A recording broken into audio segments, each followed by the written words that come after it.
वृन्दावनेश्वरी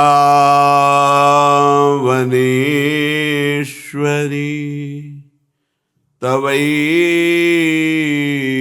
पदारविन्दम्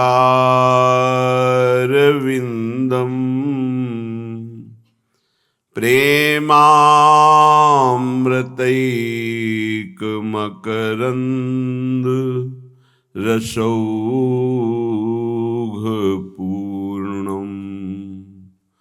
हृद्यर्पितं मधुपतेः स्मृतापमुग्रम्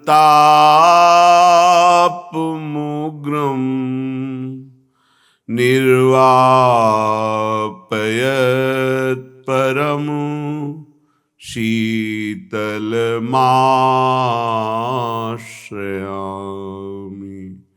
परम शीतलमाश्रयामि।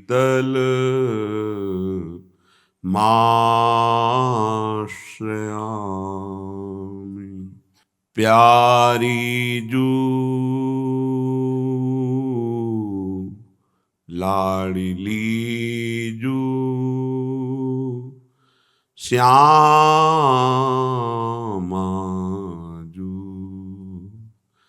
जो कछु कहत लाडिलो लाडली जू सुनिए कान दे लाडली जू सुनिए कान दे। जो जिय उपजै सो तिहारे हित की कहत हो आन दे लाडली जू सुनिए कान दे। मोहिना पतियाहु तो छाती टकटोरी देखो पान दे श्री हरिदास के स्वामी श्यामा कुंज विहारी जाचक को दान दे कुंज विहारी को जाचक दान दे। श्री हरिदास के स्वामी श्यामा कैसे कोई समझ सकता है। जहां अखिल लोक चूड़ामणि प्रभु सबको सुख प्रदान करते हैं, वो हमारी स्वामिनी जू से प्रेम सुख की याचना करते हैं। जब तक ये वासनाएं हैं तब तक साधारण भक्ति का जागरण नहीं होता, फिर दिव्य चिदानंदमयी प्रेममयी और वो एकांतिक नवनिवृत्त निकुंज का प्रेम, ये तो बहुत ही दुर्लभ है। ऐसा दुर्लभ हमें अवसर मिला है ये प्राप्त करने के लिए। पर जैसे एक गंवार आदमी महामूल्य हीरे को साधारण कांच समझकर उपेक्षा करे और चमकती हुई कांच को हीरा समझकर प्राप्त करना चाहे, हमारी कुछ ऐसी ही गति है। महाप्रेम स्वरूप प्रियालाल को छोड़कर संसार के भोग, संसार के नाना प्रकार के आकर्षण ये हमें प्रिय लग रहे हैं। ये जो अवसर मिला है ये व्यर्थ गंवाने के लिए नहीं है। उपासक सत्संग को ठीक से सुनता नहीं है, केवल बैठ जाता है। अगर सुनता मनन करता तो परिवर्तन क्यों नहीं हो जाए, बहुत जल्दी परिवर्तन हो जाए। सोचिए, ये 5 ज्ञानेंद्रियां हैं जो आपकी दुर्गति का कारण हैं। ये कर्मेंद्रियों के द्वारा ऐसे आचरण कराती हैं जिन्हें पापाचरण कहते हैं। एक है रसेंद्री, कितना भी इस दुष्ट को भोग दे दो ये कभी तृप्त ही नहीं होती। ये खाना है, ये पीना है, ये पाना है, बार बार। रसेंद्री ये चंचल बने। नेत्रेंद्री ये देखना है। उपासक ये नहीं समझ पा रहा कि ये इंद्रियां हमें ठग रही हैं। वो समझ रहा है इनमें सुख है, मेरे जीवन का लक्ष्य क्या है वो ये नहीं समझ पा रहा, सुख कहाँ है ये नहीं समझ पा रहा। घ्राणेन्द्री को वो सुगंध की तरफ खींच रही, श्रवणेन्द्री मनमानी बातें सुनने के लिए खींच रही, त्वगेन्द्री स्पर्श काम सुख के लिए तड़प रही। ये इंद्रियों की जो मांग है वो आपकी मांग नहीं है। आप इनमें जितनी तन्मयता करके इनकी मांग को सही मानते रहेंगे तब तक आपकी आंतरिक दुर्गति रुकने वाली नहीं। समझ लीजिए ना। ये लगता है कि वो सौभाग्यशाली है, मनमानी भोग भोग रहा है, वो अभागी है। कैसी कैसी वृत्ति उपासक के अंदर है। सुनहु उमाते लोग अभागी, हरितज होए विषय अनुरागी। हे उमा, वो बड़े अभागी हैं जिनके जीवन में हरि नाम नहीं है, हरि लीला कथा नहीं है, हरि चरणों से प्रीति नहीं है और विषयों से प्रीति है। सुनहु उमाते लोग अभागी, हरितज होए विषय अनुरागी। हरितज होए विषय अनुरागी, वो अभागी है, आप अभागी नहीं हैं। भगवत मार्ग के पथिक इस बात को समझें कि हमारी इंद्रियां जो भोगों की मांग कर रही हैं उनका मांग पूरी हो जाना बड़े भाग्य की बात है। नहीं, ये अभागी का लक्षण है। हम मांगे और ना मिले और प्रभु के मार्ग में हमारी उन्नति हो, ये भाग्यशाली का लक्षण है। ये इंद्रियों की विलासता मन के साथ कितना भी आप कर लो कभी पूरी होने वाली नहीं। जब तक आप अपने देह को स्त्री या पुरुष मानते हैं, इंद्रियों को मन को अपना मानते हैं, भोगों को सुख मानते हैं, तो आप कुछ नहीं हैं। विश्वास कीजिए, कब तक हरि गुरु तुम्हारी इन इंद्रियों को तृप्त करने के लिए मनमानी खिलौने देते रहेंगे।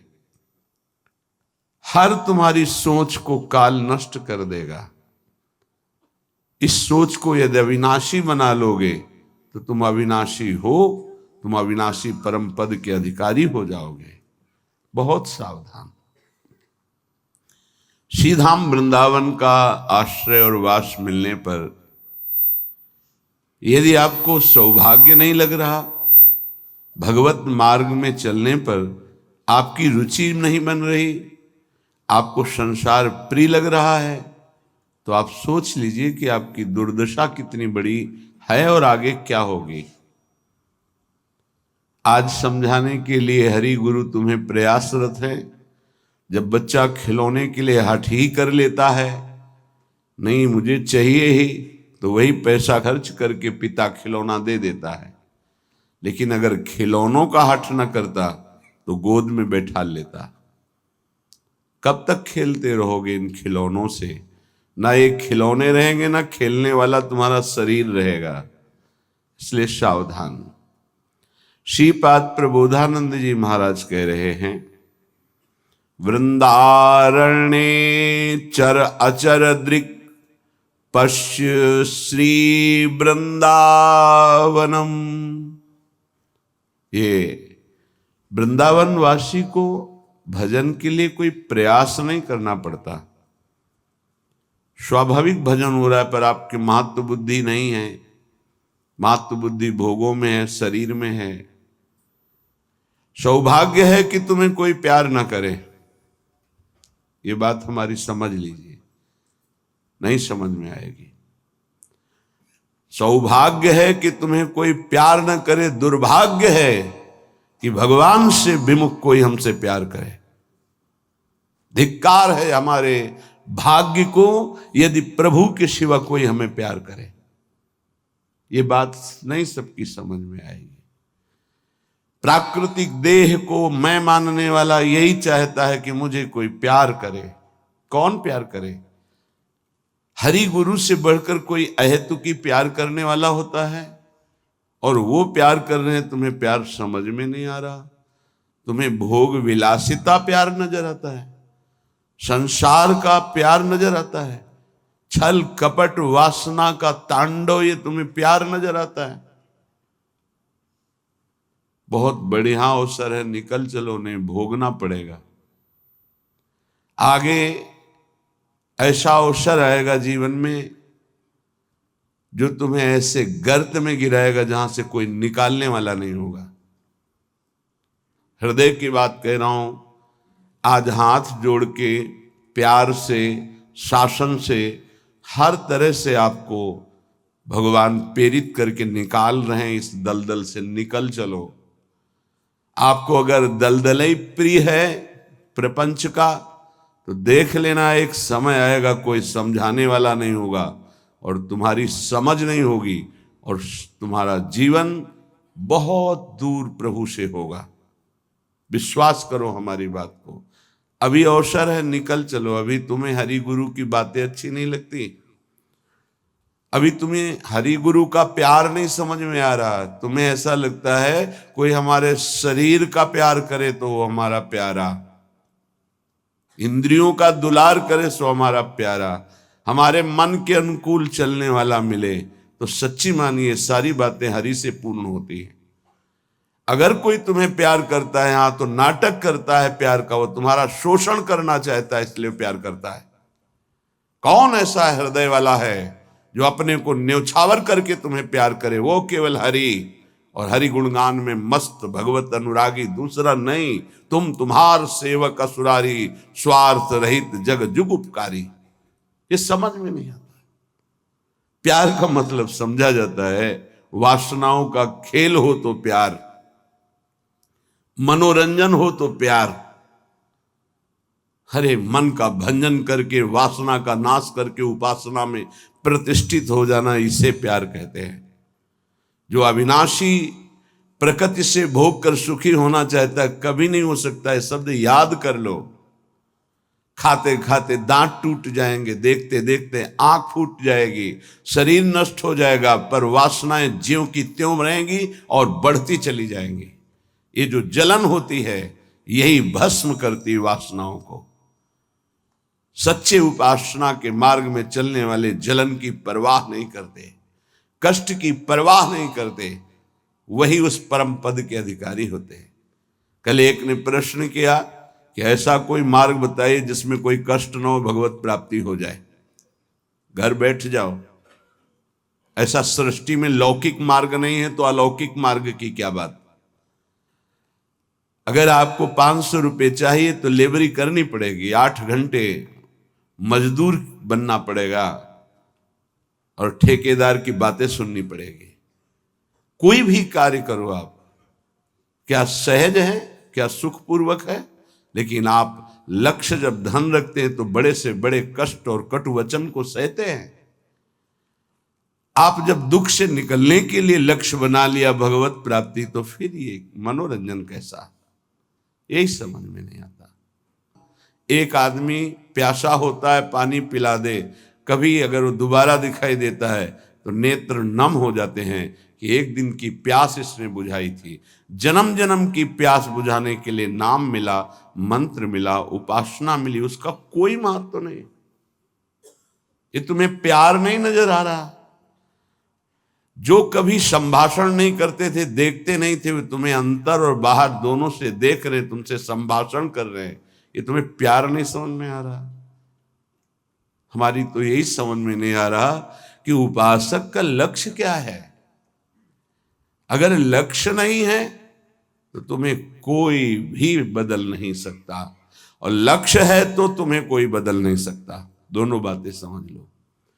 लक्ष्य नहीं है तो तुम्हें परमार्थी कोई नहीं बना सकता, और लक्ष्य है तो तुमको कोई स्वार्थी नहीं बना सकता। चाहे जितना कुसंग हो जाए, तुम्हारा परिवर्तन नहीं हो सकता, क्योंकि तुम्हारा लक्ष्य है हरि गुरु को प्राप्त करना। उपासक समझिए, एक एक कदम तुमको प्यार मिलता चला जा रहा है। जानते हो, केवल पेट भरने के लिए, शरीर में वस्त्र पहनने के लिए और वास के लिए पूरा जीवन मेहनत करते हैं लोग, तब वो प्राप्त होता है। तुम्हें आदर के साथ ये सब बिना किसी प्रयास के मिल रहा है। किस लिए?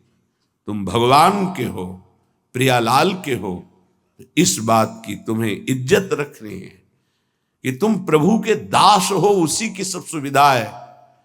अगर दासत्व विषयों का रखोगे तो छल कर रहे हो हमारे प्रभु के साथ। ये छल तुम्हारे हृदय को ताप पहुंचा देगा, ऐसा ताप जो कहीं शांति नहीं मिलेगी। समझ में नहीं आता। मेरे प्रभु उतरते चले जाते हैं, झुकते चले जाते हैं आपको उठाने के लिए। आप ऐंठते चले जाते हैं कि आप कुछ हैं, भोगना पड़ेगा आपको आगे। शब्द याद कर लीजिए, आगे आपको प्रतिकूलता ऐसे घेरेगी कि फिर कोई बचाने वाला दिखाई नहीं देगा, वो आप क्लेशित होंगे। इसलिए सावधान हो जाइए, परिस्थिति को सहना सीखिए। सहत सहत बाढ़े भगति गृह तन गुरुहित गार। जो सहनशील वही महात्मा होता है, जो सहनशील है वही प्रेम रस का अधिकारी बनता है, जो सहनशील है वही प्रियाजू का कृपा पात्र बनता है। प्रियाजू कृपा पे कृपा करती चली जा रही, संसार समुद्र से निकाल करके अपने महल में रखकर अद्भुत सुख दे रही। यहां जानते हो भजन का स्वरूप क्या है?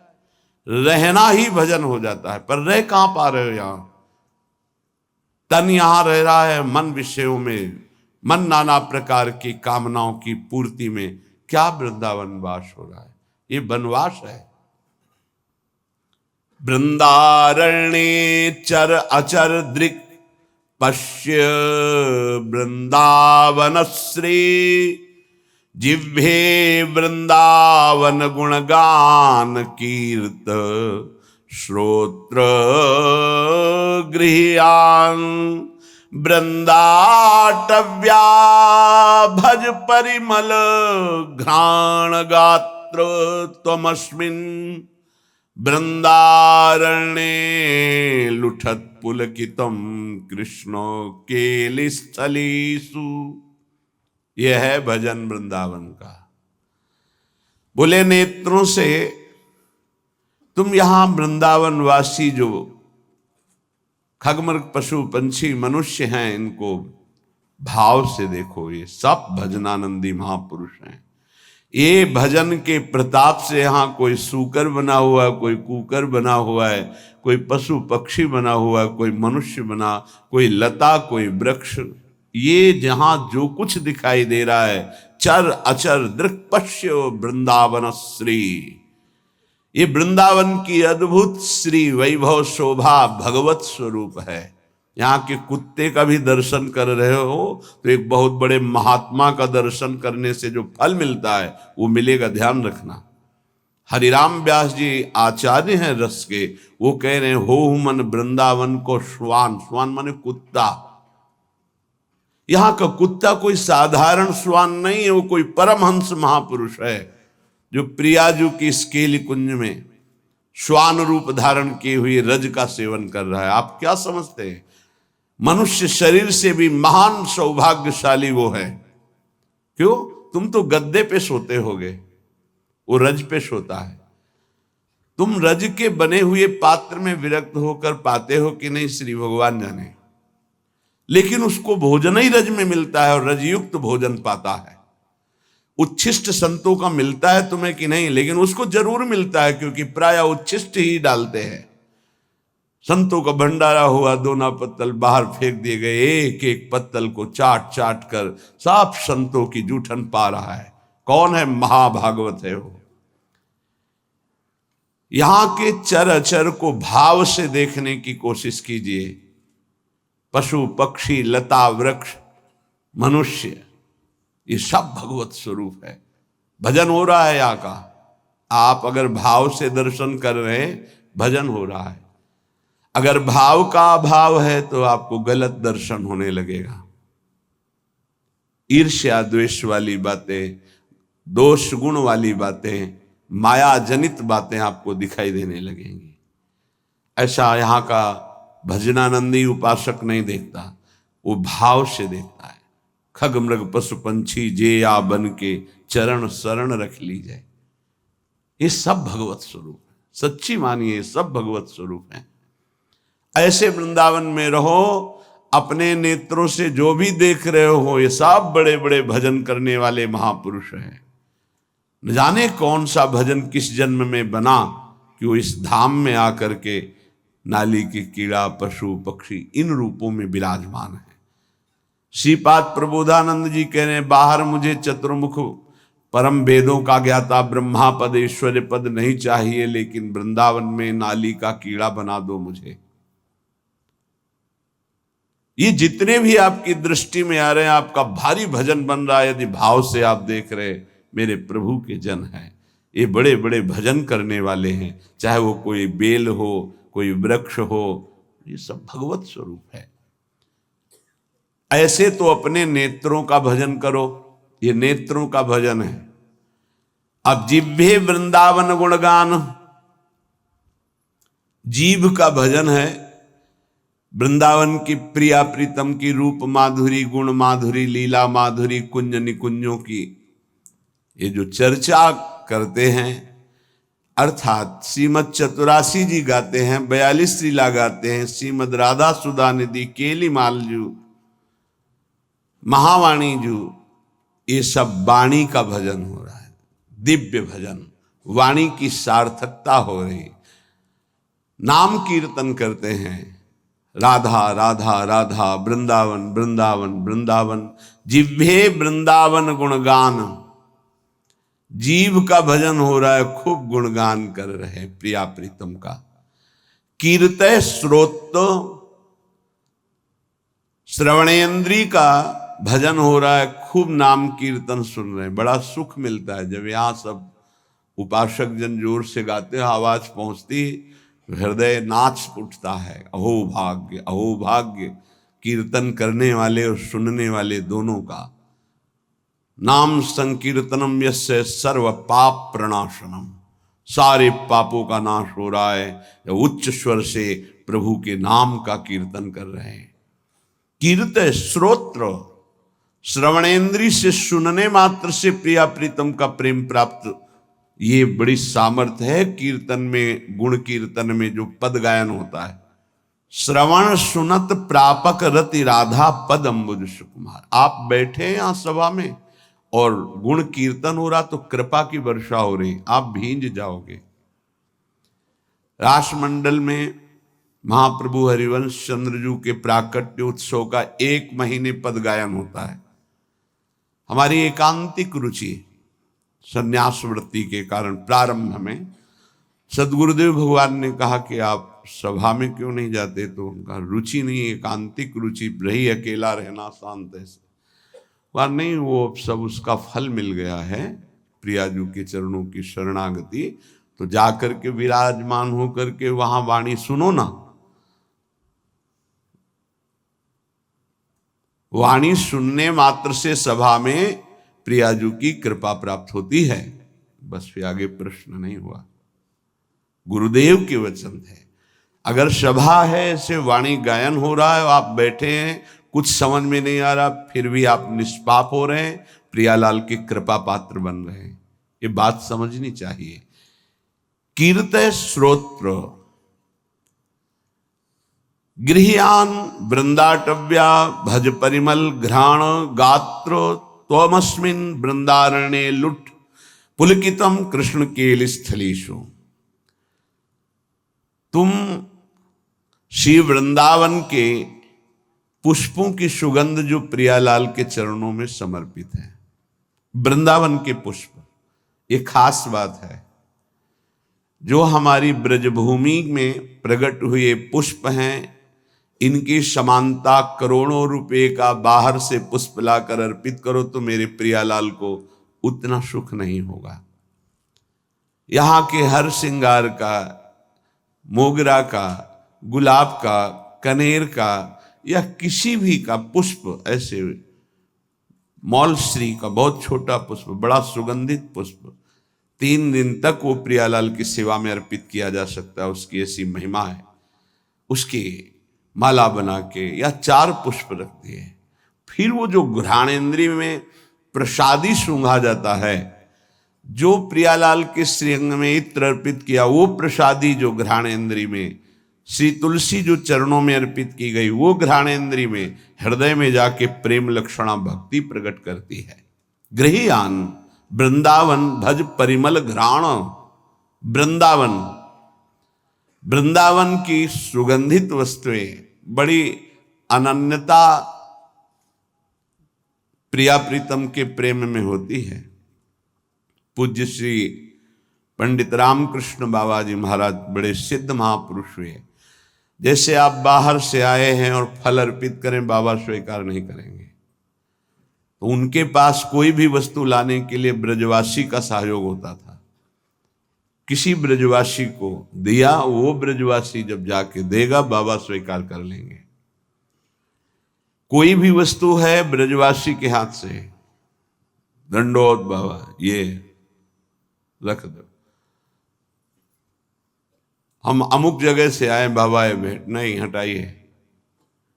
ब्रजवासी अगर प्रेम से कुछ भी तो वो स्वीकार करते। एक बहुत धनी मानी आए बाबा की सेवा करनी, बोले बात भी नहीं करना जाके।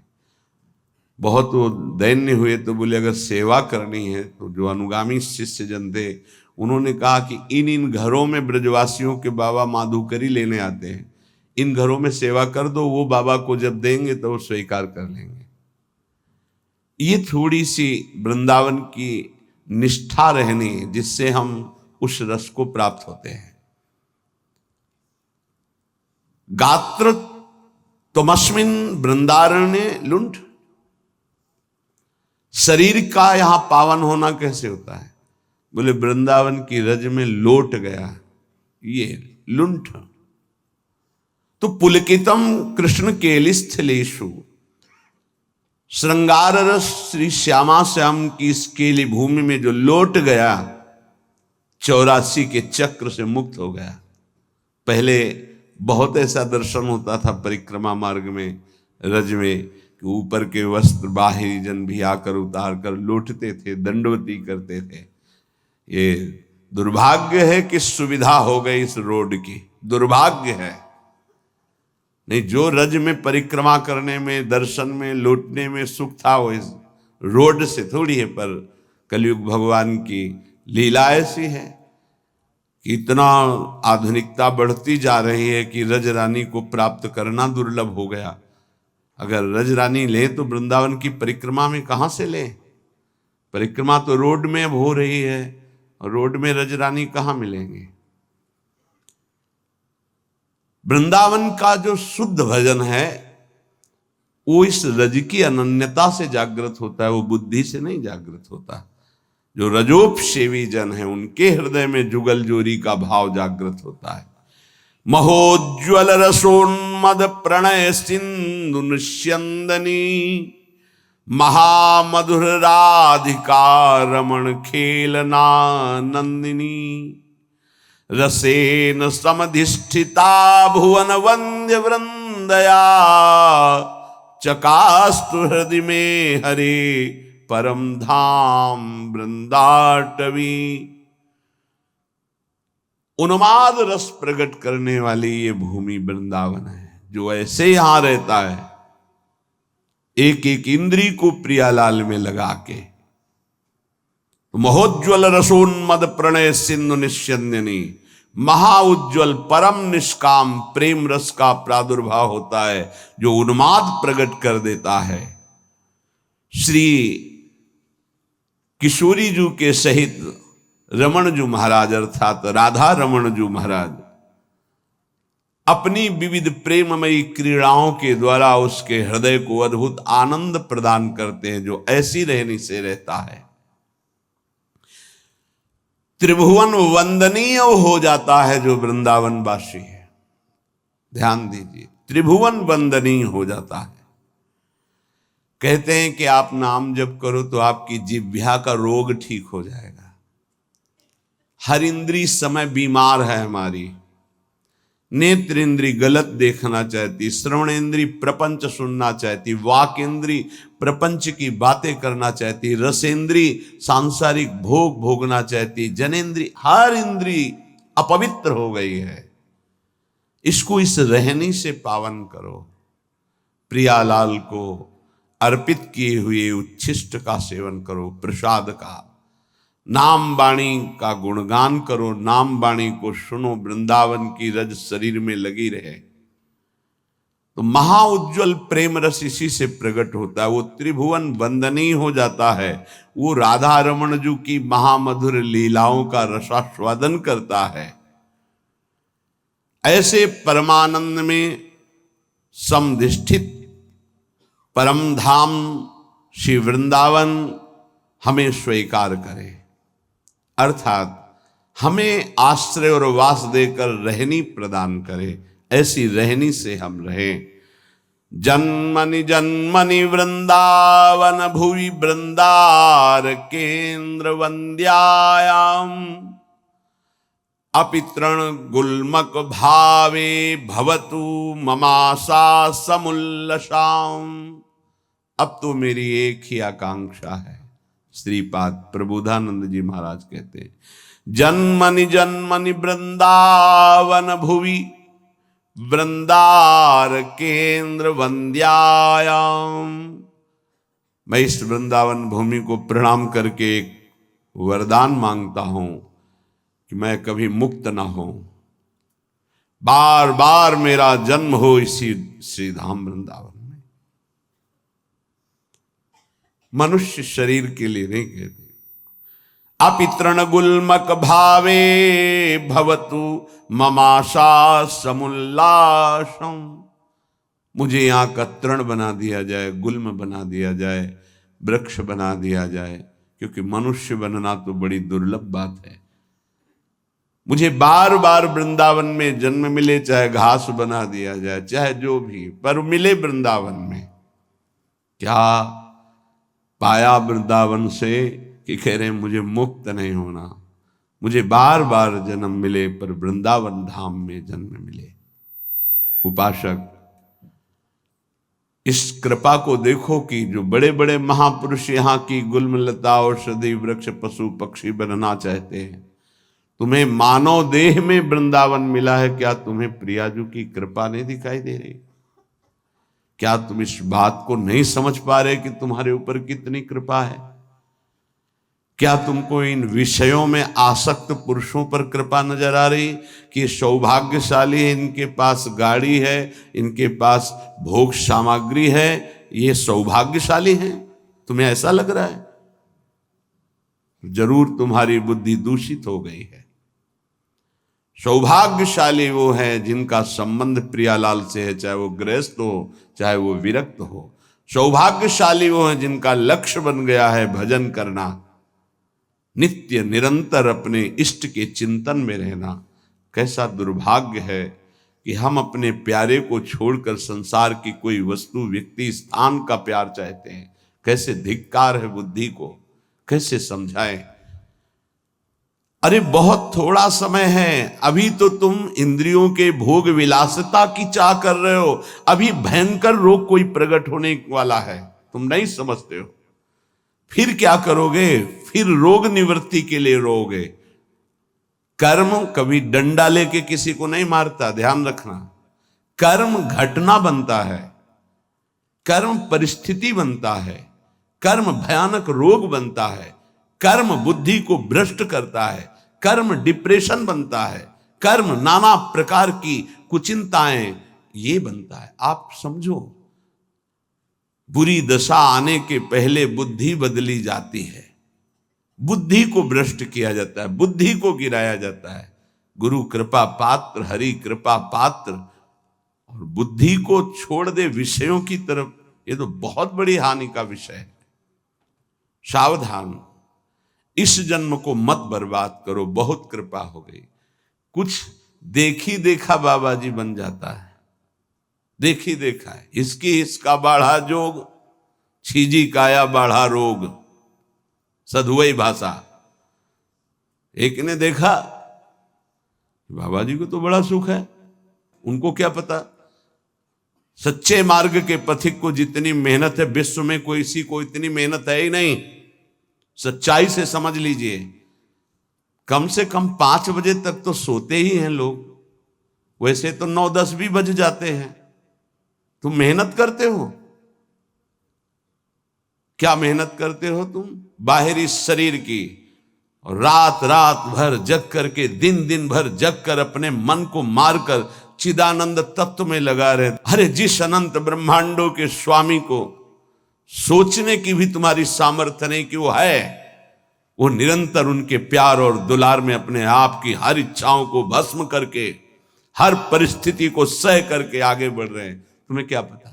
किसी भोग को लक्ष्य रख करके संत वेश होना या परमार्थ में चलना, किसी सुविधा को लेकर या किसी पद को लेकर, पक्का समझ लीजिए आपका हृदय जलेगा, आपका शरीर दुखी हो जाएगा, पक्का। यदि लक्ष्य है कि हर कष्ट सहकर श्यामा श्याम की प्राप्ति करेंगे, तो पक्का समझ लीजिए आपका हृदय शीतल हो जाएगा और आपको कोई भी विपत्ति, कष्ट, रोग स्पर्श नहीं कर पाएगा। आएगा, स्पर्श नहीं कर पाएगा। दुख देना तो अलग की बात रही। तो समझो, ये हिसकी हिसका वाला बाबा जी का भाव नहीं होता कि सामने बगल वाला बाबा जी बन गया तो अब हम भी संत वेश पहनेंगे। जैसे नहीं बच्चे में होता कि वो पैंट शर्ट बनवाया, हमको ऐसी ही चाहिए। ऐसे मत बनो, ये मार्ग ऐसा नहीं है। पूरे जीवन जला जाता है, जला जाता है, केवल कष्ट सहा जाता है। ये तो बाद का परिणाम आप देख रहे हो। पूरे जीवन कष्ट सहा जाता है, अपमान सहा जाता है। कैसे चल पाओगे इस परमार्थ पथ पे? इसमें चलने के पहले मरा जाता है, तब चला जाता है। आप जिंदा चलना चाहते हो। जैसे मरे पुरुष की कोई कामना नहीं होती, प्रणाम करो चाहे आप गाली दो, ऐसे जीते जी तुम्हें स्थिति बनानी पड़ेगी। जैसे मरे पुरुष की कोई स्वाद की इच्छा नहीं होती, चाहे आप जैसा स्वादिष्ट पिंडदान करो या चाहे जैसे आप, कुछ उसकी इच्छा नहीं होती। ऐसे ही मन को मरा हुआ होना चाहिए। स्वाद अन्न की, स्वाद रस की, स्वाद इंद्रियों के भोगों की। तो ये आप जहर पा रहे हैं, ना कि भोजन। विश्वास कीजिए, ये जहर आपके अंदर जाकर इंद्रियों को और प्रबल करेगा और प्रबल करके आपको भ्रष्ट कर देगा। जहां दिव्यता प्राप्त कर ली वहां ये बहुत सावधान, बहुत सावधान। अब बच्चे नहीं हो आप लोगों को हित अहित का ज्ञान होना चाहिए। इंद्रियों की मांग को अपनी मांग मानना, मन की विलासता को अपनी मानना, ये आपको बांध देगा, प्रकृति में बांध देगा, माया में बांध देगा। भागना पड़ेगा, संसार स्वीकार करना पड़ेगा, गिरना पड़ेगा। इस बात को अंदर से समझिए। आपको बहुत मजबूत रहना है। अभी तो माया ने कोई प्रश्न ही नहीं किया आपके सामने। अभी तो सिर्फ पढ़ाई चल रही, तब आप भागते हो अंदर से, बाहर से चाहे हमारे नजदीक भले दिखाई दे रहे हो। और जिस दिन प्रश्न आया तो आप समझ कितने नंबर आएंगे आपकी परीक्षा के। पहले ही आप मांग कर रहे हो जगत की, तो जब प्रश्न आएगा कि एक तरफ जगत का आकर्षण, एक तरफ प्रभु का आकर्षण, तो आप उत्तर क्या दे पाओगे? क्योंकि पहले ही जगत का आकर्षण है, इसी को तो मिटाना है। नहीं समझ पा रहे आप, इसी को मिटाना है आपको। जथा लाभ संतोष सदा काहू सो कछु न चाहूंगा। जैसे मेरे प्रभु रखे वैसे रहूंगा, कभी कोई चाह नहीं करूंगा। सच्ची मानिए, यदि आप सतमार्ग में चल रहे हैं तो कोई चाह नहीं रहे। जैसे आपसे पूछा जाए क्या आप पसंद करते हैं, नहीं बोलिए आप क्या पसंद करते हैं, किशोरी जी का नाम दे दीजिए हमें, इसमें रति हो जाए। नहीं वैसे क्या पसंद करते हैं? किशोरी जी का धाम, दिव्य वृंदावन मेरे नेत्रों में झलकने लगे, दे दीजिए आप। इनकी शिवा आपकी हृदय की मांग आपको फंसा देगी। इस शब्दों को पकड़ लीजिए। सत्संग के शब्दों को आप नहीं पकड़ते। आपका मन जब विपरीत चिंतन करता है तो आप कीर्तन कीजिए, वाणी जी का उच्च स्वर से गायन कीजिए। एक बार जीत गए तो 1000 बार इसको पटक दोगे मन को, एक बार हार गए तो 1000 बार पटकी लगाएगा आपको। आप समझो, आप किसी विशेष कृपा से आप चल रहे हैं। अगर इस विशेष कृपा की अवहेलना करेंगे तो आपका परमार्थ रुक जाएगा। पूज्यपाद श्री उड़िया बाबा जी महाराज से स्वामी अखंडानंद जी महाराज प्रश्न करते हैं, बाबा यदि कोई हमारे गुरु और इष्ट की निंदा कर रहा है तो हमारा क्या कर्तव्य बनता है? यदि कोई हमारे गुरुदेव की इष्ट की निंदा करता है तो हमारा उस समय क्या कर्तव्य बनता है?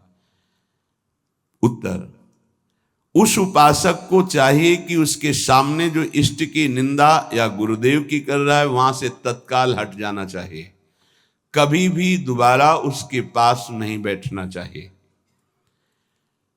नीति कहती है कि सहन नहीं करना चाहिए, लेकिन प्रीति कहती है कि उठ के चल देना चाहिए, लड़ाई झगड़ा नहीं करना चाहिए। बहुत ये व्यवहार की बहुत काम की बात है। प्रायः ऐसा संयोग मिलता है कि हमारे इष्ट और गुरुदेव की अवहेलना करने वाले हमारे रिश्तेदार, नातेदार, संबंधी ही होते हैं, माता या पिता या ऐसे। क्यों होते हैं? क्योंकि जब उनका कोई संबंधी भगवत मार्ग में चलता है तो फिर उनकी भावनाओं के विरुद्ध हो जाता है।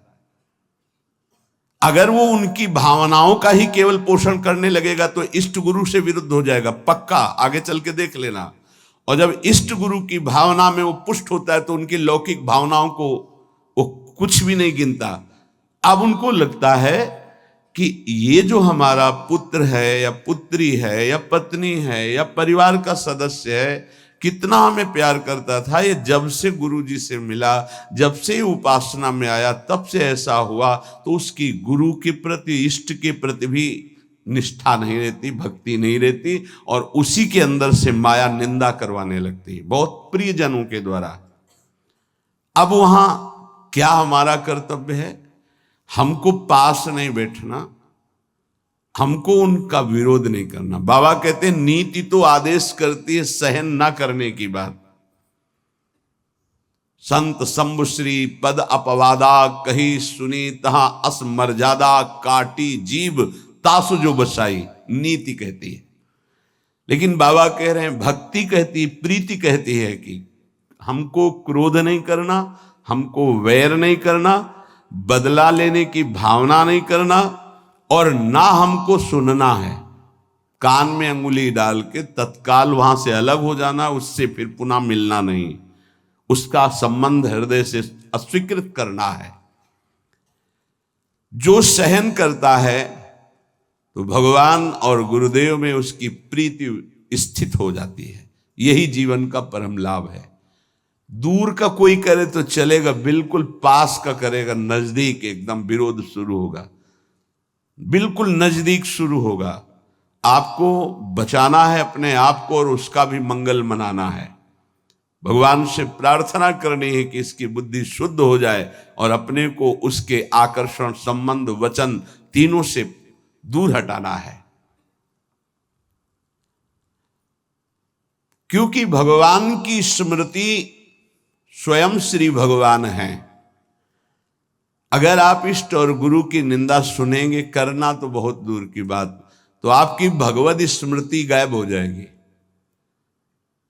स्मृति चली जाएगी। स्मृति गई तो कुछ नहीं रह गया। यहां तक कि उपासक को भगवान से भी बढ़कर भगवान की स्मृति पर भाव रखना चाहिए। यस्य स्मरण मात्रेण जन्म संसार बंधनात्, जिनका स्मरण मात्र संसार में जन्म मरण के चक्र से मुक्त कर देता है, उन प्रभु की स्मृति को प्रभु से भी बढ़कर के मानना है। कोई कहे प्रभु से बढ़कर कैसे हो सकता है? तो प्रभु तो हमारे हृदय में है, लेकिन उनकी स्मृति नहीं है, तो नाना प्रकार के विकारों में हम बंधे बह गए। और जिस दिन से गुरु कृपा से भगवत स्मृति जागृत हुई तो हमें सुख मिला, शांति मिली, विश्राम मिला। दुख प्रभु नहीं दूर किए, प्रभु तो सबके हृदय में बैठे हैं। प्रभु की स्मृति भजन ने दुख दूर किया। गोस्वामी जी ने भी लिखा है कि सबके हृदय अछत अविकारी, सकल जीव जग दीन दुखारी, तहां वेद अस कारण भाखा। वहां वेद ऐसा कारण बता रहे कि भगवान तो सबके हृदय में अछत अविकारी सुख सिंधु विराजमान है, पर जीव सब दीन दुखी हो रहे हैं, विषयों के प्रति दीन और दुखी हो रहे हैं। उसका कारण क्या है? भजन नहीं है। भगवान के होते हुए दुख निवृत्त नहीं हुआ, लेकिन जे भी भजन प्रारंभ हुआ भगवत स्मृति, वो दुख को जड़ से मिटा दिया। इसलिए भगवत स्मृति भगवान से भी बढ़कर, ऐसे भगवान की स्मृति देने वाले गुरुदेव और जिनकी स्मृति ऐसे हमारे आराध्य देव, अगर इनकी कोई निंदा करे तो मेरा प्रिय कैसे हो सकता है?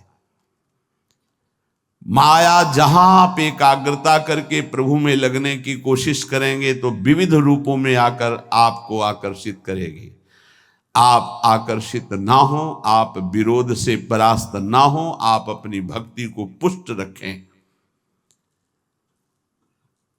जो जीव मेरा और तेरा, मैं और मोर, इसी को महत्व दे रहा है, वो भगवान से प्यार नहीं कर सकता। क्योंकि भगवान से प्यार करने के लिए इस मेरा और तेरा को, लौकिक शब्द को मिटाना पड़ेगा। मैं सिर्फ प्रियालाल का हूं, प्रियालाल मेरे, बस ये हृदय की स्थिति होनी चाहिए। देख लीजिए, प्रभु में ऐसी स्थिति, अनन्य चिंतन तभी हो सकता है जब हृदय में बात आ जाए कि मैं प्रभु का, प्रभु मेरे, बस सिर्फ प्रभु मेरे। प्रभु का वैभव रचा हुआ नहीं, प्रभु का जो भी है वो उससे मेरा संबंध नहीं, प्रभु से संबंध है। प्रभु का रचा हुआ तो अखिल ब्रह्मांडों में रजोगुणी लीला हो रही, तमोगुणी लीला हो रही, सतोगुणी लीला हो रही नहीं। हमें प्रभु चाहिए, ये लीला नहीं, ये माया नहीं। जितनी भगवान की स्मृति में जन डूबते हैं उतना ही आनंद का अनुभव होता है। पर जब हृदय में भोगों के प्रति राग होता है और जब वो नहीं मिलता तो क्रोध हो जाता है, चिड़चिड़ा स्वभाव हो जाता है, नाक में गुस्सा भर जाती है। ये उपासक सावधान इस वृत्ति से नहीं। अगला इसका जो कदम है उसका नाम है भय। राग भोगों का, बराबर भोग तुम्हें मिलते रहे ऐसा सृष्टि में कभी किसी को नहीं होता। परिस्थिति बिगड़ती भी है, कभी ऐसी परिस्थिति आती है कि मनोनुकूल भोग नहीं मिलते, उस समय क्रोध, चिड़चिड़ा स्वभाव, नहीं शासन में लीजिए, नहीं अगला कदम जो है वो बड़ा भयावह है। राग से क्रोध और क्रोध से भयावह स्थिति। नित्यानंद रस की अनुभूति के लिए चलने वाला उपासक हृदय में भोगों का राग न रखे, नहीं तो क्रोध, चिड़चिड़ा स्वभाव हो जाना, कुछ अच्छा ना लगना, वो विध्वंसक भाव आगे भय उपस्थित कर देगा, आपकी चेष्टा भयावह होगी। भक्ति में मुख्य बात है, भक्त कभी भी महापुरुषों के वचनों की अवहेलना न करे, अपराध न करे, इसका पूरा ध्यान रखे, नहीं तो बुद्धि भ्रष्ट हो जाएगी। ये मैं गूढ़ बात कहता हूं। जिन उपासक के अंदर भोगों का राग है, क्रोध है, भयावह कल्पनाएं हैं, वो आज्ञा का उल्लंघन करते हैं। अगर आज्ञा पर चलोगे तो कभी माया आपको परास्त नहीं कर पाएगी।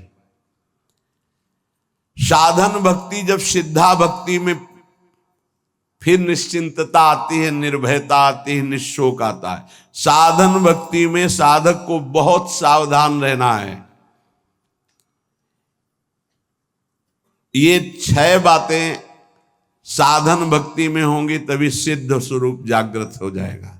पूज्यपाद दुड़िया बाबा जी, चिदानंद समुद्र भगवान की निश्चित प्राप्ति हो जाएगी, सिद्ध पुरुष हो जाएगा यदि ये 6 बातें रही। पहले भारी से भारी आपके प्रति कोई अपराध कर दे तो उसे क्षमा करने की आपके अंदर वृत्ति होनी चाहिए। क्रोध करके उसको मानसिक संकल्प करके दंड देना या शारीरिक दंड देना या समुदाय से दंड दिलाना, किसी भी प्रकार का ऐसा भाव नहीं होना चाहिए। जैसे आप भजन करते हैं, आपके मन में संकल्प बना कि तुमने हमारा अपमान किया है, तुम्हें भगवान देख लेंगे, भोगोगे, तो यदि भजन बल है तो लागू हो जाएगा उस पर और वो कष्ट भोगेगा पक्का। लेकिन वो तो कष्ट भोगेगा शारीरिक, पर आप खाली हो गए और अब भजन की वो वृत्ति आएगी नहीं, क्योंकि आप सिद्धांत से गिर गए। या आप शारीरिक बलवान हैं, आपने उसको पीट दिया तो आपका भजन बल क्षीण हो जाएगा, आपका मार्ग अवरुद्ध हो जाएगा। या आपके बहुत अनुयायी हैं, उनसे पिटवा दिया। किसी भी तरह से दंड दिलवाना भक्ति को खो देना है, ये बात अच्छे से समझ लीजिए। तो पहला है क्षमा। किसी भी कारण से एक भारी से भारी अपराधी को भी क्रोध करके दंड देने की भावना ना होना। दूसरा है कभी भी किसी भी वस्तु व्यक्ति स्थान पर महत्व रखकर अपने प्रभु को भूल जाना, ये बहुत सावधानी की जरूरत। तभी आप सिद्ध होंगे, परिपक्व अवस्था तभी आएगी। अव्यर्थ कालत्वम, समय व्यर्थ नष्ट कर देना। कब नष्ट होता है समय व्यर्थ? अनुकूल भोग मिल गया, उसमें राजी हो गए, भूल गए भगवान को। अनुकूल व्यक्ति मिल गया, उससे बात करना है, बहुत दिनों बाद मिले, बातचीत, हंसी मजाक, और कैसे हो, भूल गए भगवान को। वस्तु, व्यक्ति, स्थान, पदार्थ, पद, चाहा हुआ कुछ भी मिले, उसके मिलने में यदि आपका भजन छूट गया तो आपकी भक्ति बाधित हो जाएगी। ये सावधानी कहां है, किस साधक में? कोई बिरला यह ध्यान रखता है कि हमारे सामने अनुकूल वस्तु, व्यक्ति, पदार्थ, घटना, पद, ये अगर कोई भी आवे तो भी हमें अपने प्रभु का स्मरण नहीं छोड़ना, समय एक मिनट व्यर्थ नहीं होने देना, सिद्ध बनने के लिए, भगवदाकार वृत्ति के लिए, भगवत साक्षात्कार के लिए। तीसरा, जिन भोगों को निषेध किया गया है, तुम्हारे आसपास सब हो, सुविधा हो भोगने की, तो भी तुम्हारे हृदय में भोग लालसा ना हो। अगर हो भी जाए तो भोगना नहीं। आवश्यकता से अधिक धर्म अनुकूल भोग भी ना भोगे, फिर धर्म के प्रतिकूल तो बात जाने दो, जितनी आवश्यकता है। ये बहुत सूक्ष्म विषय है। जैसे भोजन में मीठा बहुत प्रिय होता है, किसी को नमकीन बहुत प्रिय होता है, जहां अनुकूल भोजन आया, अधिक मात्रा में लिया, उस दिन नोट करना, आप भजन नहीं होगा। वो भजन जो स्वाभाविक होता था रोटी दाल में, वो नहीं होगा, आप देखना। तो कितनी दुश्मन है वो वस्तु जो हमें प्रभु के स्मरण में शिथिलता दे दे।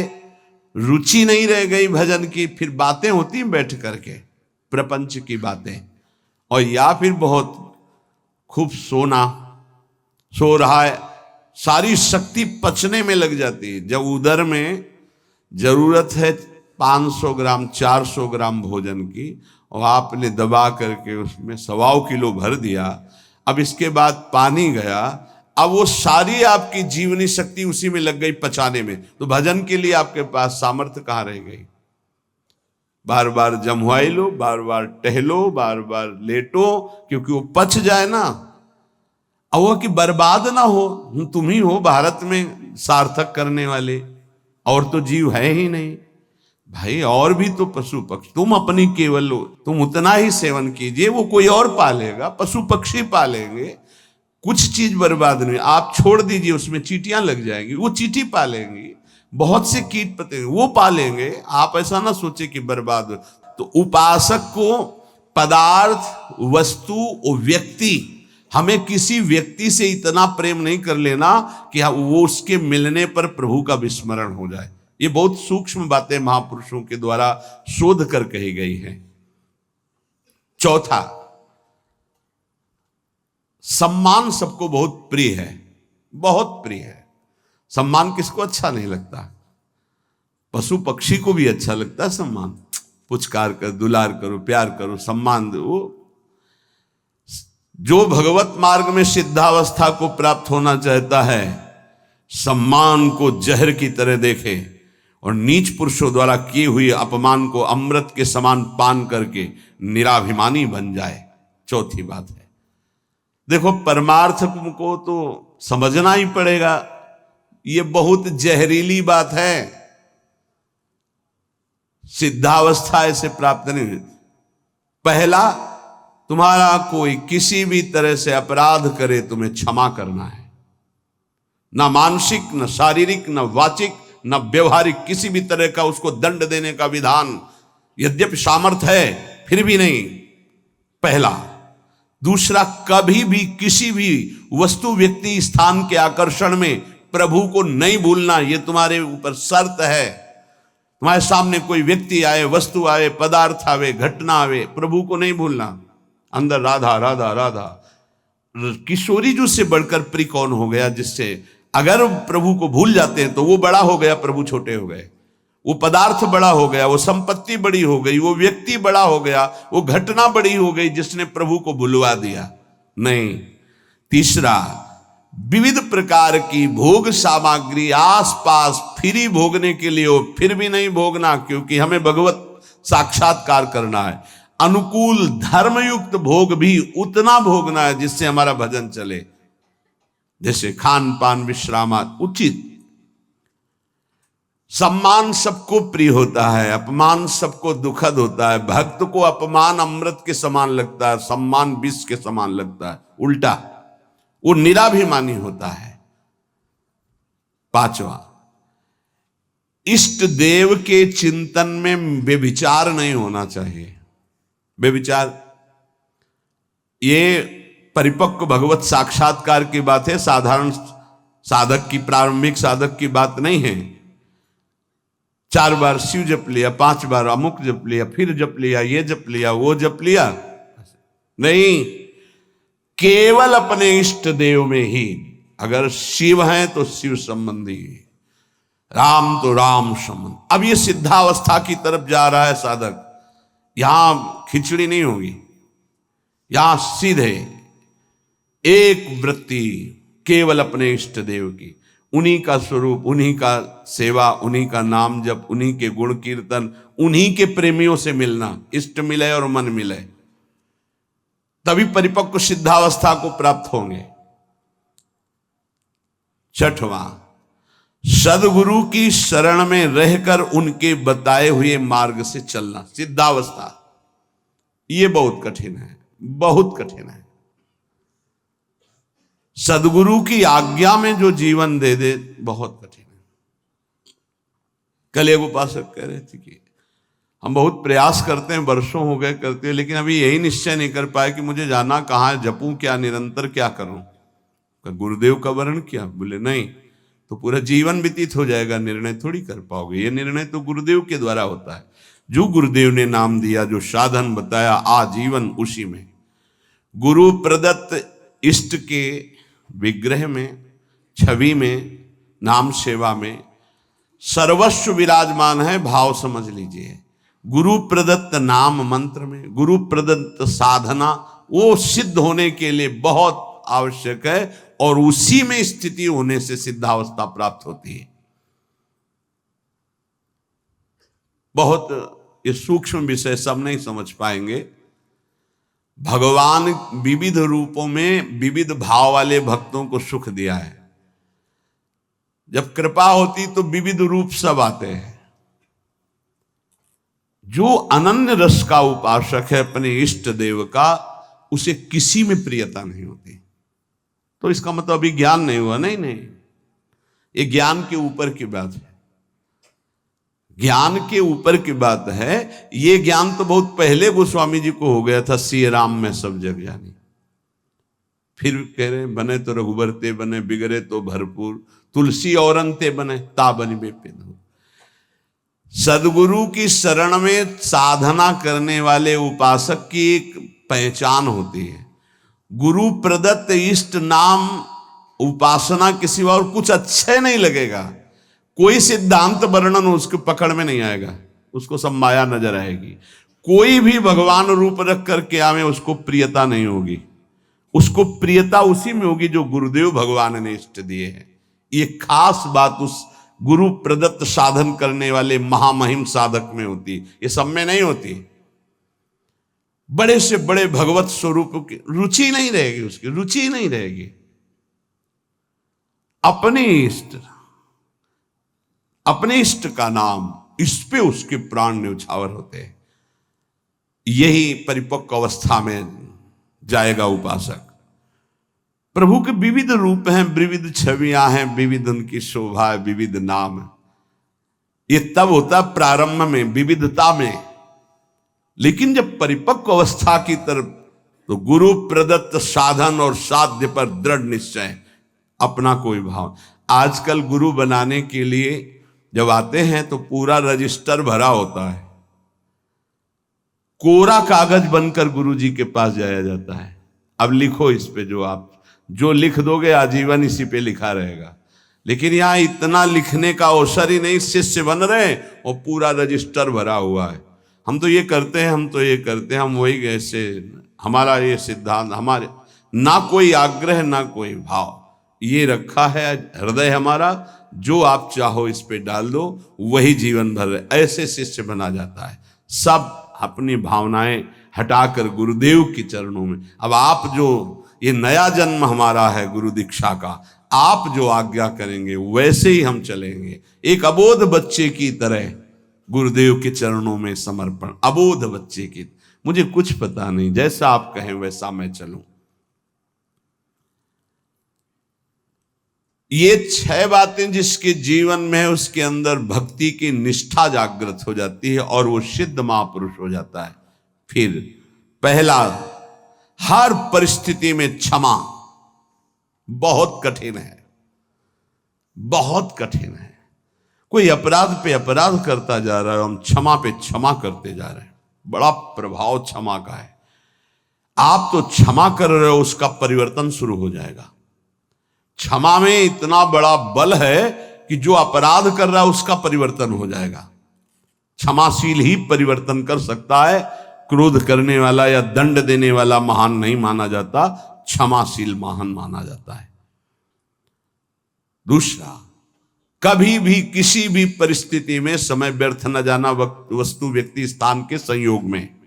तीसरा, कोई भी भोग सामग्री समीप फिरी पर नहीं भोगना प्रभु के। मेरे प्राप्ति के लिए मेरा भक्त सब सुखों का त्याग करता है, भगवान ने कहा।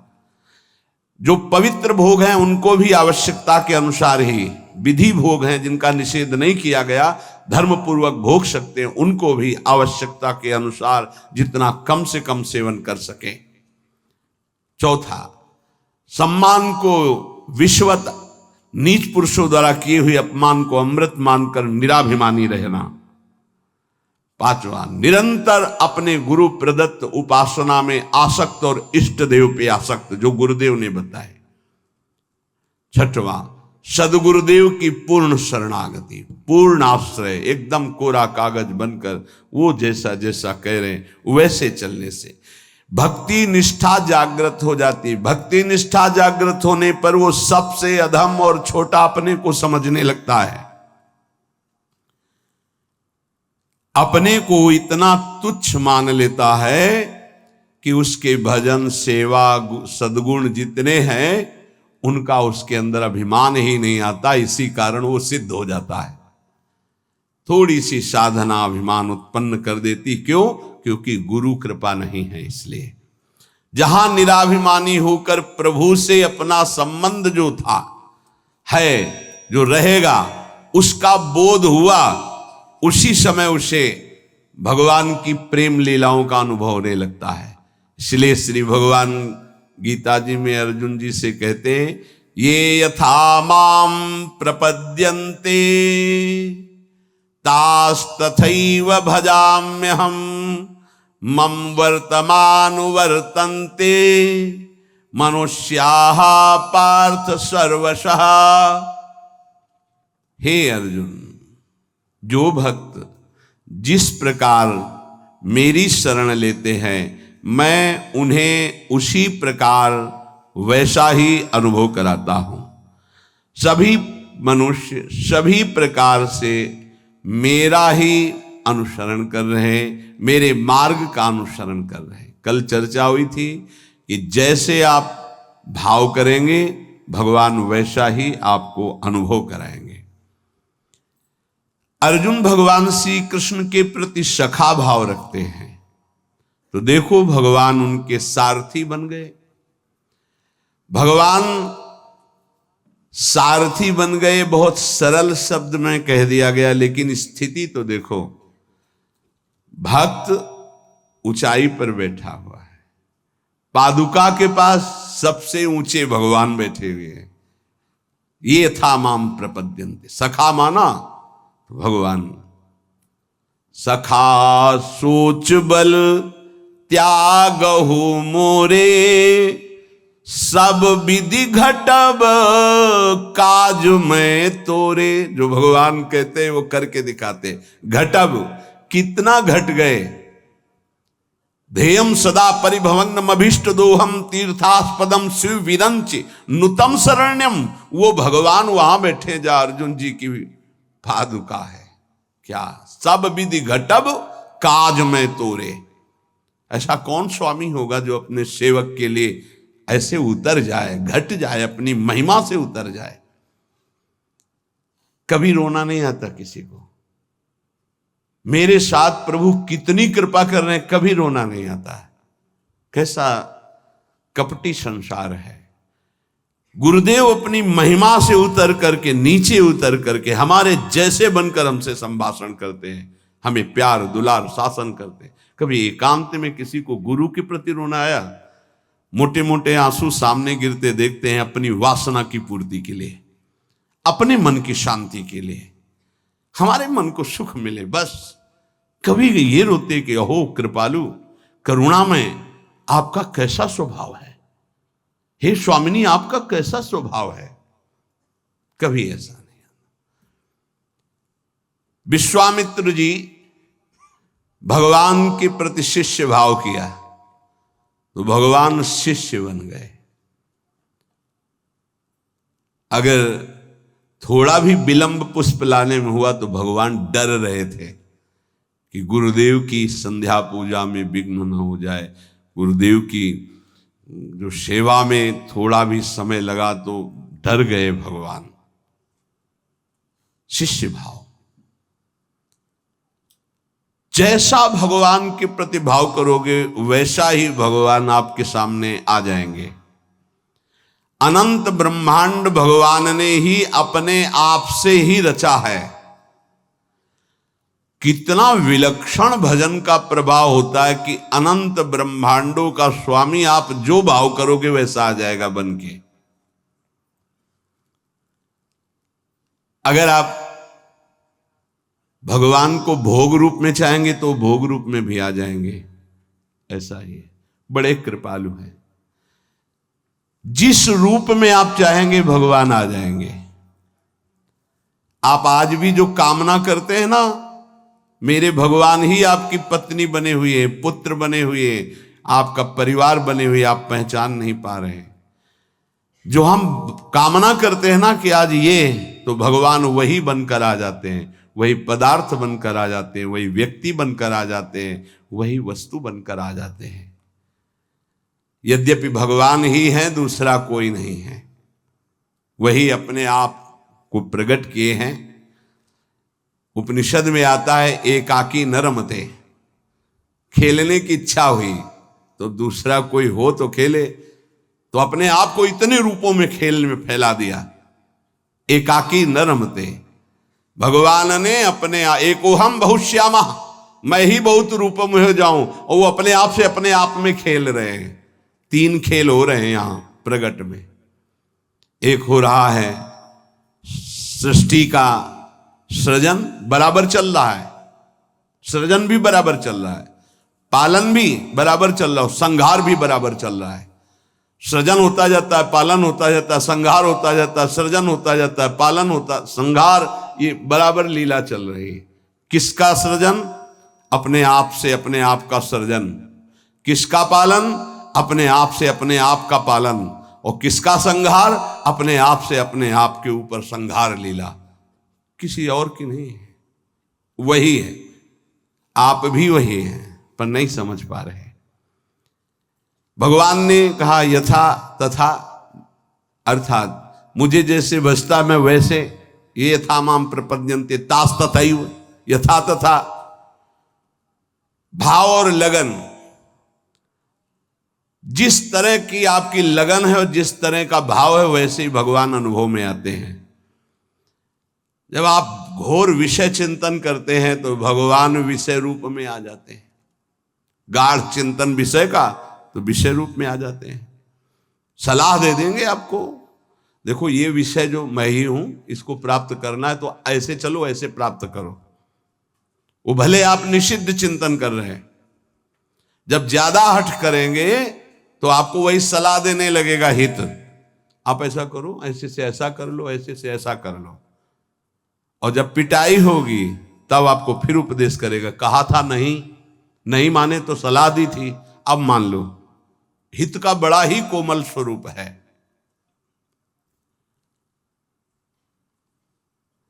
यदि आप भाव से लगन से प्रभु की तरफ चले तो उधर से प्रभु चल पड़ते हैं, और आपकी चाल और प्रभु की चाल में बड़ा अंतर है। त्रिभुवन में सबसे तेज गति चलने वाला मन है, वायु से भी अत्यंत वेगवान मन है। जैसे वायु यहां से बंबई उसको जाने में कुछ समय लगेगा, लेकिन मन को अगर आप बंबई गए हैं पहुंच गया। मन से भी वेगवान गरुड़ जी हैं, जो भगवान के वाहन हैं, वो मन से भी वेगवान हैं, और गरुड़ से भी वेगवान भगवान की गति है। तो जब उपासक भाव और लगन से चलता है तो बहुत जल्दी भगवत प्राप्ति क्यों हो जाती है?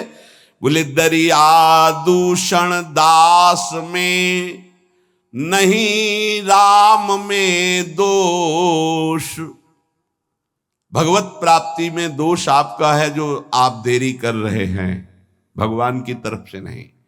जन चाले इक पावणो हरि चाले 100 कोश। एक कदम भक्त भगवान की तरफ चले तो 100 कोस भगवान भक्त की तरफ चल देते हैं। 100 कोस उनका वेग है ऐसा, वो अपने कदम से एक कदम तो ब्रह्मांड पार कर दिए। आपका भाव और लगन, भाव में तो विषय भरा है, लगन लगी भोगों की तो बार बार वही आ रहे हैं भोग रूप में, दूसरा कोई नहीं। पर जब भोग रूप से आप विषयों का सेवन करते हैं तो फिर नरक रूप से भगवान मिलते हैं, रोग रूप से भगवान मिलते हैं, दंड रूप से, जलन रूप से भगवान मिलते हैं। भगवान का कौन सा रूप आपको पसंद है? आनंद तो छोड़ो इसे, आनंद सिंधु प्रभु के रूप का ध्यान करो, उनका नाम जप करो। भगवत प्राप्ति में कोई बाधा नहीं डालता, साधक स्वयं बाधा को स्वीकार करता है। क्योंकि भगवत प्राप्ति के लिए जो तुम्हें समझ दी गई है उसका प्रयोग नहीं कर रहे। भोग सामग्री देखी, समझ कह रही कि नहीं इससे बहुत विलंब हो जाएगा, भगवत प्राप्ति नहीं होगी, आप ये अनसुनी कर दिए, उसे भोग लिए। किसकी गलती रही? आपकी। आपने अपनी समझ का आदर ना करके और भोगाकर्षण का आदर कर लिया।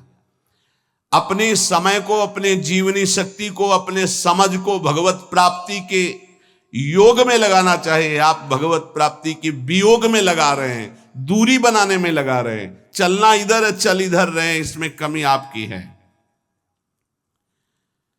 सामर्थ्य जितनी है अगर उतना कदम बढ़ा दो तो तुम्हें खुद अनुभव होने लगेगा भगवान कितनी वेग से आपकी तरफ आ रहे हैं। पूरा समय, पूरी सामग्री, पूरी सामर्थ्य भगवत प्राप्ति के लिए मिली है आपको। पूरा समय, पूरी सामग्री, पूरी सामर्थ्य भोग प्राप्ति में लगा रहे हैं आप, देख लीजिए। कारण समझ सामग्री समय का दुरुपयोग कर रहे हैं क्योंकि तुम्हारे अंदर लगन नहीं, अगन नहीं भगवत प्राप्ति की। भक्ति किसी साधन विशेष से नहीं प्राप्त होती, कर्मों से नहीं प्राप्त होती। भगवान की पूर्ण शरणागति से होती है। कई बार इनकी चर्चा हुई, पूर्णता कैसे होती है।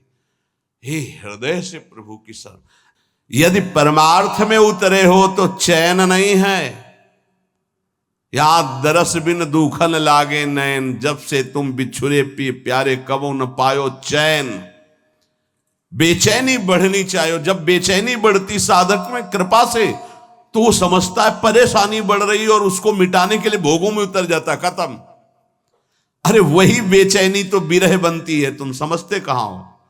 जब आपके अंदर जलन होती, बेचैनी होती, घबराहट होती है, तो वही जाकर विरह बनती है।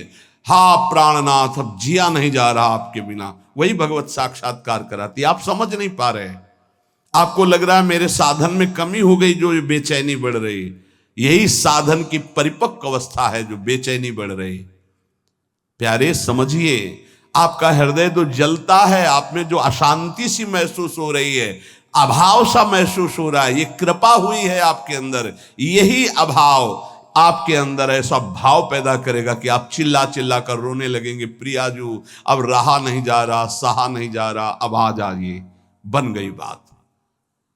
जहां आपके अंदर ऐसा भाव आया, बेचैनी बढ़ी, तो आप उसको चैन प्राप्त करने के लिए भोगों का चयन कर लेते हैं। बस गई वो। बोले अब थोड़ा, कल किसी ने कहा था कि आपके कथनानुसार मैं जब चलता हूं तो भारी घबराहट पैदा हो जाती है, और जब हम आपकी हर बात छोड़ देते हैं तो एक तसल्ली से मिलती है और शांति मिल जाती है। क्या शांति मिल जाती? मन। अब विषय भोगने को मिलेगा, अब स्वतंत्रता मिल गई। अब और जहां अनुशासन में वो जलता है कि मेरी हर वासना की आपूर्ति हो जाएगी। आप समझ नहीं पा रहे, वो जो आपके अंदर बेचैनी, वो भगवत प्राप्ति के लिए योग्यता पैदा कर रही है आपके अंदर, पर आपको वो नहीं चाहिए। इसलिए विषय सेवन में शांति लगती, त्यागात शांति, तो वो कह रहा विषय भोगों में शांति मिल जाती है। यही बुद्धि की बात है, बहुत खराब बुद्धि हो चुकी। दास्य, सख्य, वात्सल्य, माधुर्य, ये जितने भाव है पहले इनके शरणागति पुष्ट होनी चाहिए।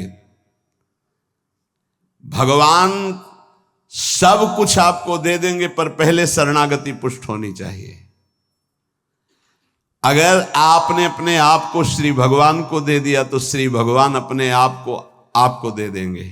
सौदा बहुत सस्ता है। हमने अपने आप को तो भोगों में दे रखा है। अगर हम अपने आप को श्री भगवान को दे दे, श्री भगवान हमें अपने आप को दे दे, कितना सौदा सस्ता है। अगर शरणागति पक्की हो गई तो भगवान त्रुटियों की तरफ नहीं देखते। राहत न प्रभु चित्त चूक किए की, करत सुरत सौ बार ही की। प्रभु उसके हृदय की बात देखते कि मेरा शरणागत हो गया, सैकड़ों त्रुटि हो जाए तो भी ध्यान नहीं देते। कितनी कृपा है। जैसे पीछे आपने सुना था कि भगवान कह रहे हैं मेरे जन्म कर्म को दिव्य मानने वाला पुनर्जन्म को प्राप्त नहीं होता। ऐसे ही मैं प्रभु का हूं, प्रभु मेरे, उसका पुनर्जन्म नहीं होगा। शरणागति का शुद्ध स्वरूप। हमारे माई श्यामाजू को राज, मेरी श्यामाजू मैं श्यामाजू का, ये सूत्र समझ लो। प्रभु को अपना मानने वाला, अगर उससे त्रुटियां भी होती तो प्रभु नहीं गिनते। जन अवगुण प्रभु मान न का, उसको भगवत प्राप्ति हो जाएगी। मैं प्रभु का, प्रभु मेरे। बस किसी भी दबाव में आकर बीच में तीसरा नहीं हो जाना चाहिए। मैं प्रभु का, प्रभु मेरे। फिर मैं प्रभु का ये भी विस्मरण हो गया, केवल प्रभु मेरे।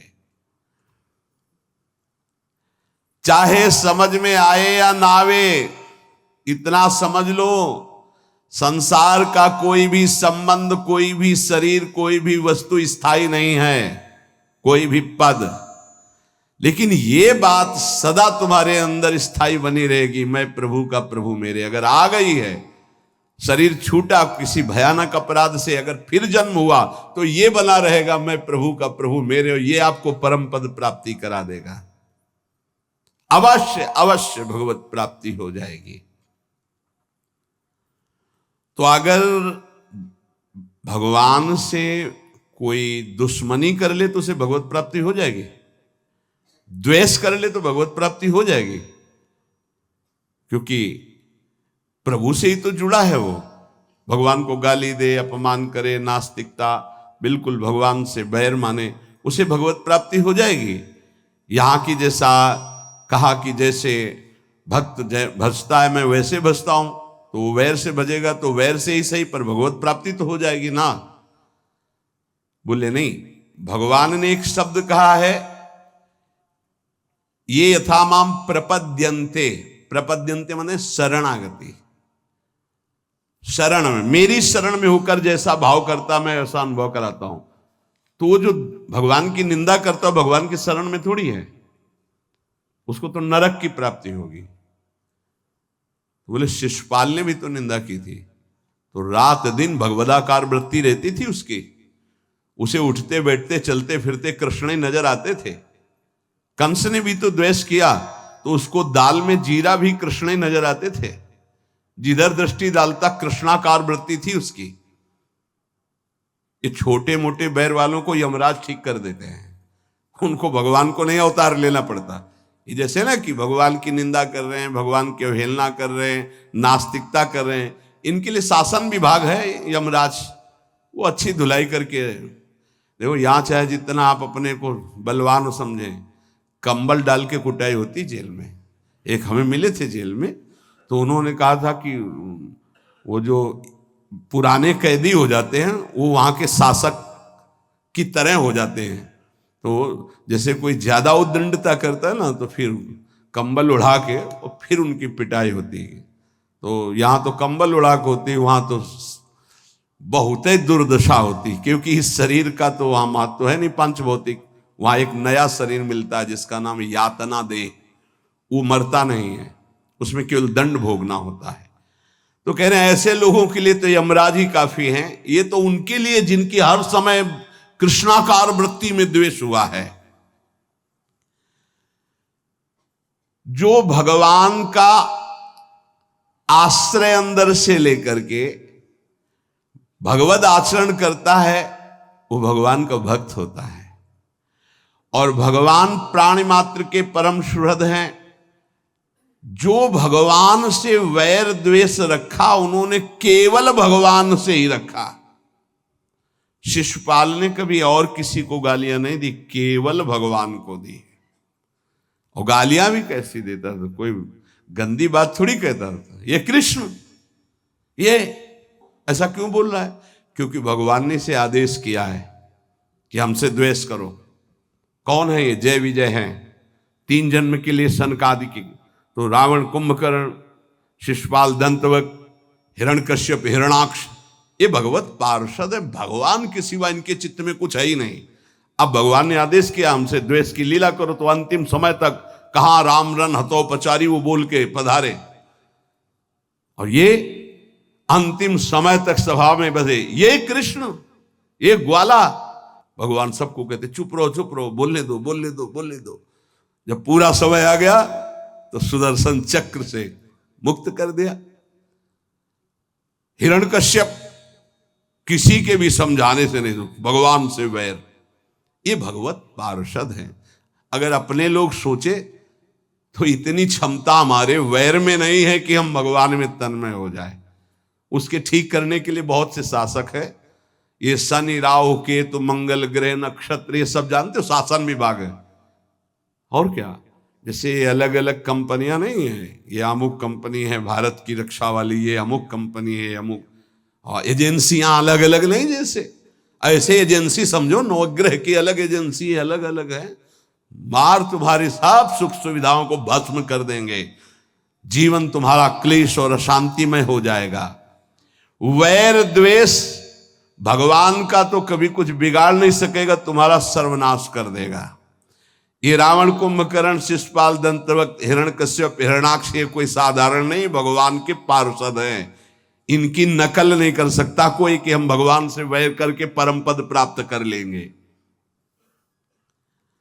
भगवान की सुहृदता, शरणागति से रसास्वादन जो होता है वो और किसी भाव से नहीं होता।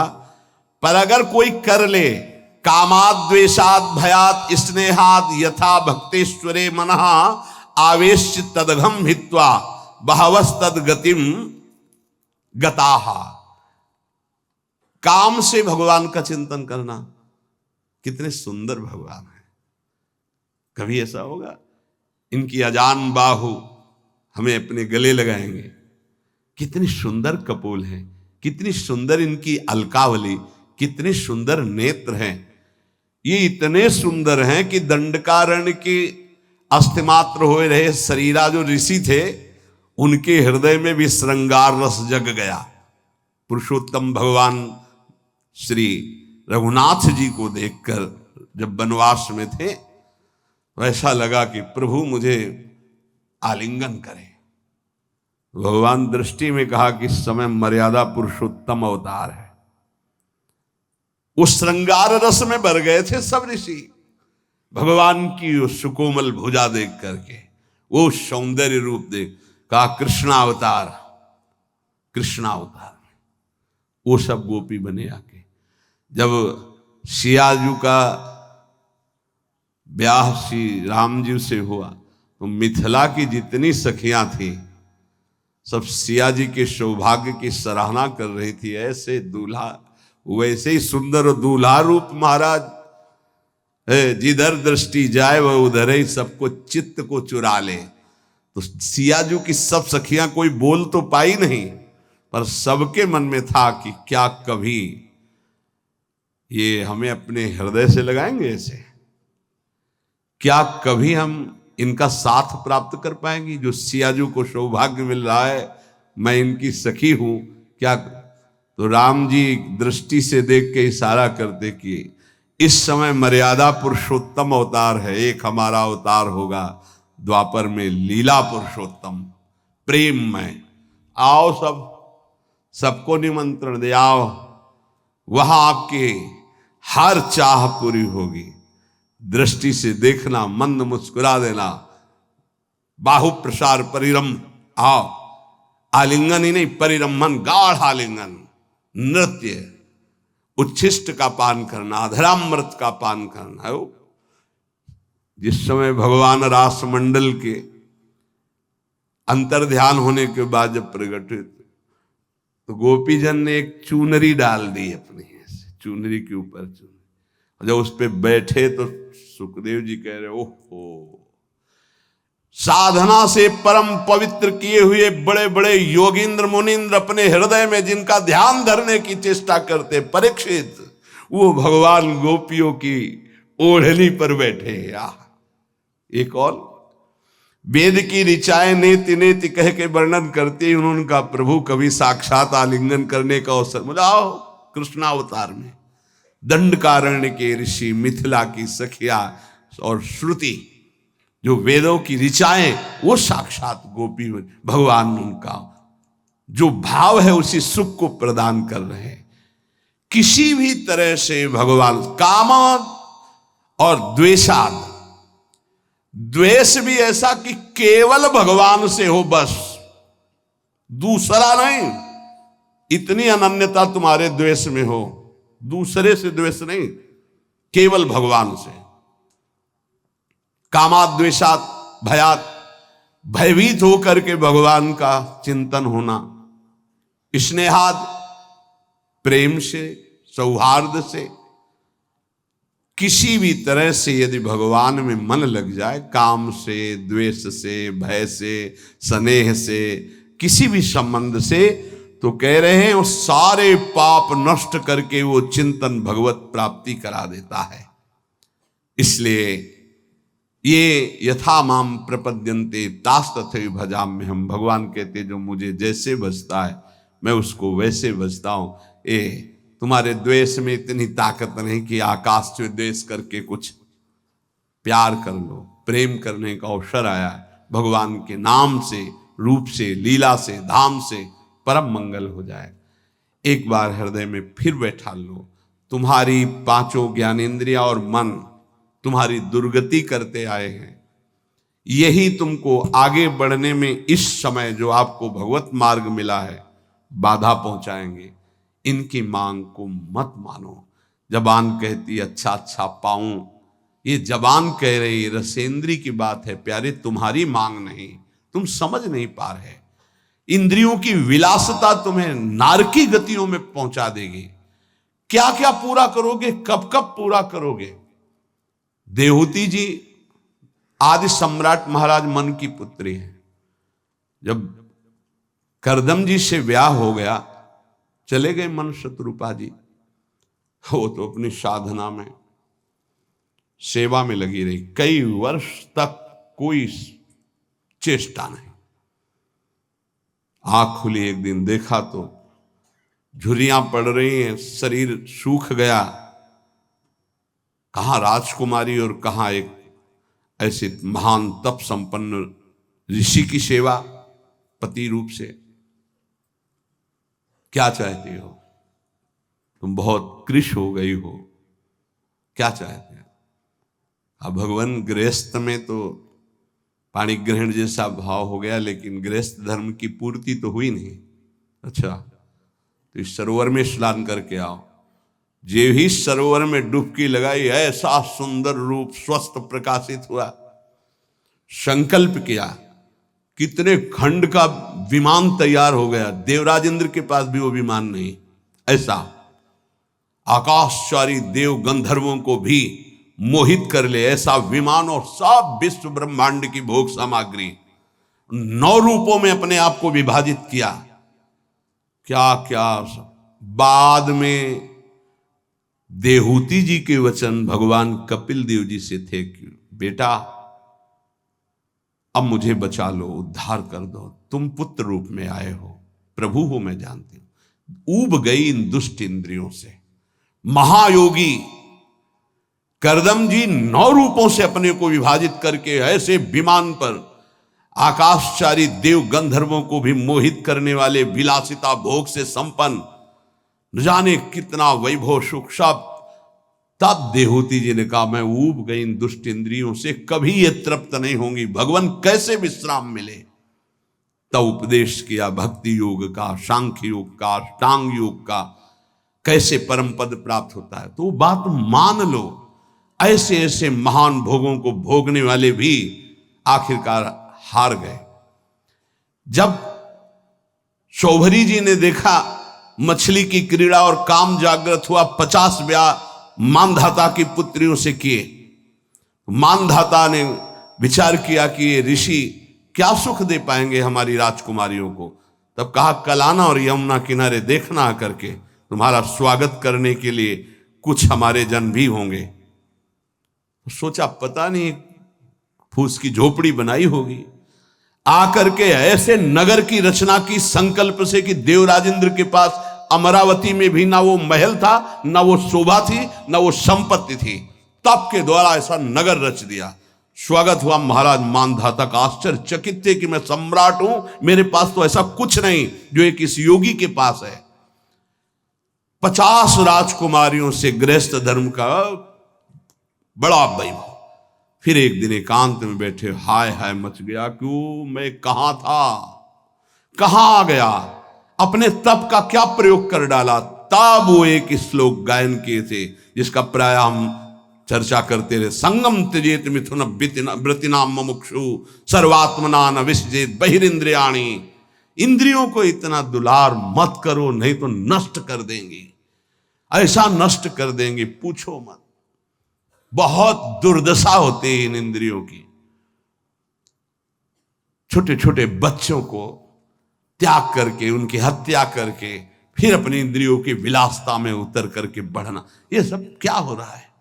इंद्रियां कितनी निकृष्ट होती चली जा रही हो। हम साधक होके, भगवत मार्ग के पथिक होके, जान करके अगर इंद्रियों को दुलार करेंगे तो प्यारे कोई नहीं बचा पाएगा। ये माया रौंद देगी। इसलिए प्रार्थना है जितने से भगवत भजन न छूटे उतना तो दुलार करो। इतना दुलार ना करो कि प्रभु को भूल जाओ, माया तुम्हें अपने सीमा में ले ले।